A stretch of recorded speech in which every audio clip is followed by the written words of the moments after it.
তো মানচিত্রে এই জেলাটি হচ্ছে রাঙ্গামাটি জেলা, মানচিত্রে এই জেলাটি হচ্ছে রাঙ্গামাটি জেলা। এখান থেকে শুরু করে এই পর্যন্ত, এখান থেকে শুরু করে এই পর্যন্ত এই জেলাটি হচ্ছে রাঙ্গামাটি জেলা।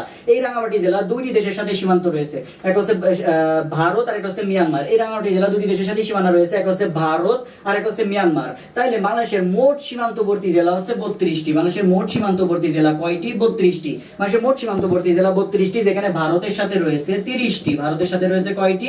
ভারতের সাথে রয়েছে 30টি এবং মিয়ানমারের সাথে রয়েছে 3টি। মিয়ানমারের সাথে রয়েছে 3টি। মিয়ানমারের সাথে কয়টি রয়েছে? 3টি। তাইলে এই 30 আর 3 তাহলে 33টি জেলা হওয়ার কথা ছিল, কিন্তু বাংলাদেশের মোট সীমান্তবর্তী জেলা কয়টি? 32টি।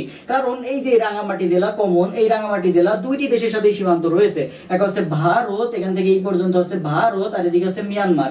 ভারত এবং মিয়ানমার দুটি দেশের সাথে সীমান্ত রয়েছে, সেই জন্য বাংলাদেশের মোট সীমান্তবর্তী জেলা 32টি। অর্থাৎ এই রাঙ্গামাটিকে যদি আমরা বাদ দিয়ে ভারতের সাথে সীমান্তবর্তী জেলা ধরি তাহলে হবে 29টি। রাঙ্গামাটিকে বাদ দিয়ে ভারতের সাথে সীমান্তবর্তী জেলা হবে 29টি। রাঙ্গামাটিকে বাদ দিয়ে মিয়ানমারের সাথে সীমান্তবর্তী জেলা হবে 2টি।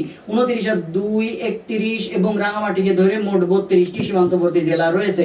এখন দেখো এই যে রাঙ্গামাটির পাশে যে নিচে যে খাগড়াছড়ি বান্দরবান জেলা, এই যে বান্দরবানের সাথে কিন্তু তোমার ভারতের কোনো সীমান্ত নেই। বান্দরবানের সাথে কার সীমান্ত রয়েছে? শুধুমাত্র মিয়ানমারের সীমান্ত রয়েছে। বান্দরবানের সাথে কিন্তু ভারতের সীমান্ত নেই। তাহলে এটা কিন্তু পরীক্ষায় অনেক সময় গোলাই যায়, একটু ভালো করে খেয়াল করো যে বান্দরবানের সাথে ভারতের কোনো সীমান্ত নেই। বান্দরবানের সাথে কার সীমান্ত রয়েছে? মিয়ানমারের। আর এই যে এখান থেকে দেখো এই জেলাটি হচ্ছে খাগড়াছড়ি জেলা, এই খাগড়াছড়ি জেলার সাথে কিন্তু মিয়ানমারের কোনো সীমান্ত নেই। কার সীমান্ত রয়েছে? ভারতের। তাহলে খাগড়াছড়ির সাথে কার সীমান্ত রয়েছে? খাগড়াছড়ির সাথে ভারতের। খাগড়াছড়ির সাথে মিয়ানমারের কোনো সীমান্ত নেই।